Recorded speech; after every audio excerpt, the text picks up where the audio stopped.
to AskRegi beta test version 2.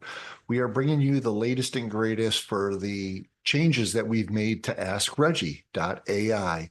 And let's go ahead and talk about this. If you currently have an account, you still should be able to use the account once we go to the switchover.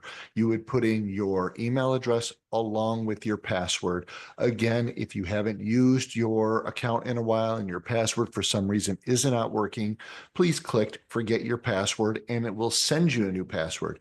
If you do not have an account or your account is not currently active, maybe you were an early on beta tester, you could just click sign up and fill out the information about yourself, your school, and it'll produce a brand new account for you currently at no charge at all for yourself. So let's go ahead and sign in and take a look at what has changed with AskRegi.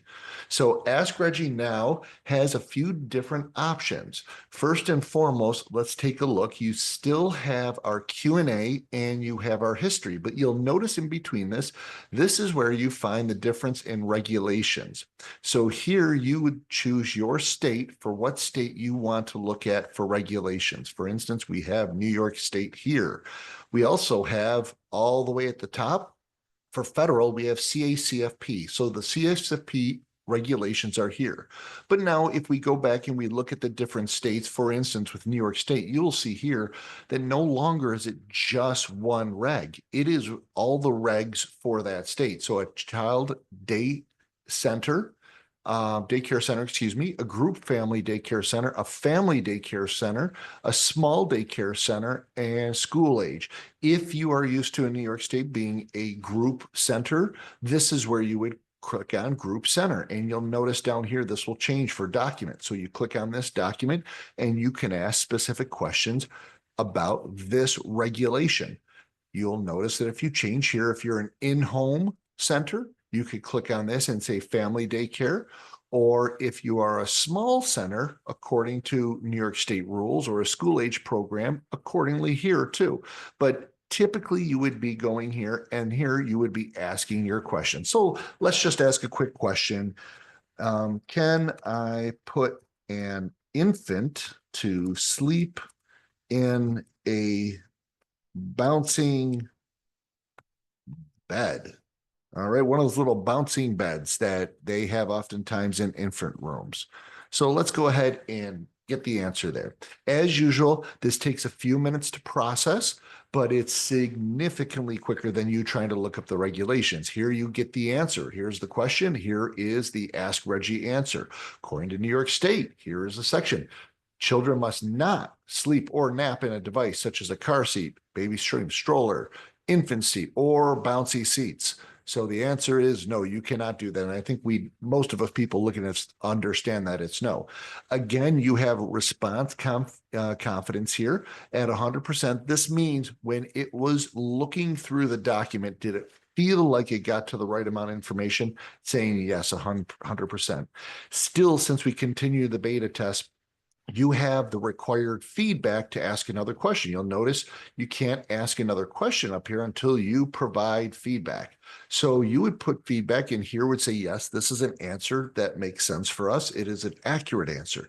If this was not to your answer being accurate for some reason, this still helps our developers. So you would click either, answer is not accurate or it's partially correct or what have you. Okay, so that is where you would make those selections. Down here, you will also notice that after you click, like for instance, we'll click yay, and now I can ask another question. This also has related questions. So this might spur a new question idea for you that you could easily copy. So all you have to do is if what are the safe sleeping arrangements for an infant in daycare? You'll notice that this is currently up here. I click on this here, and it automatically populates the question up here from what you learned down here. So there's another update for you. In addition, now the references have changed too. The reference, which everybody loves, is where it brings you directly to your state regs. Here are the state regs. Now it looks a little different. The reason we had to change this is because the page numbers were according to the page numbers on the PDF files. Sometimes, though, the page numbers didn't start until page 10. So there were some page numbers that weren't accounted for. Here it's telling you exactly where the answers were derived from. And since this is not a Google search or the like, this isn't giving you a ranking of what is the most relative. This is actually telling you the 3 or 4, for instance, here, separate sections within the regulations that it pulled the information from. So you can go here and look those pieces of information up. As you can imagine, just going through your regs and happening upon page 13, 16, 17, and 43 to answer that question is a big task for yourself. Okay. So again, you can set up, when you're setting this up, your default state. I happen to set mine up for New York State because that's where my schools are. Now, an advanced feature, this is a feature that we are offering to businesses. There is a fee associated with it, but we may go ahead, and I think in the near future, we're going to allow a few people to be able to use this to a certain volume with no charge at all. This is where you can connect and manage your own documents. And if you're interested in this feature, this is something we'd like to talk to you about. So please don't hesitate to reach out to us. With that said, though, here you'll click and you will see executive documents, office, or public. As the first generation with this may be for, like, what are things for the owner or maybe the chief operating officer in your company or the like. What should you have access to exclusive? As to maybe your office personnel, okay? Or maybe it's to your public. So anybody within your organization, your full staff could have access to these documents. So you'll notice, for instance, when I click on executive, here's things, for instance, that could be in here, like budgeting and financial investments, change management, what have you. When you go over to office, there is your office protocols. So anybody who's in your back office staff might want access to that. And then sort of general public, everybody can have access to these. So you'll notice again down here, you select the document, like here you're selecting a handbook, and you can ask a question, can I wear a hoodie to work? Okay. As part of our dress code. All right. So I asked that question, and again, it's processing, but it's processing against this specific document. If you were to take on this service, what we basically would do is we would help connect directly to your existing drive, whether it be a SharePoint, OneDrive, Google Drive, Dropbox, Box.com, what have you, and you would be able to get your question answered. So quickly you got, can I wear the hoodie to work? And it gives you the answer here. It's saying it's not exclusively mentioned within our dress code here. However, the dress code emphasizes importance of wearing neat, clean clothing, blah, blah, blah.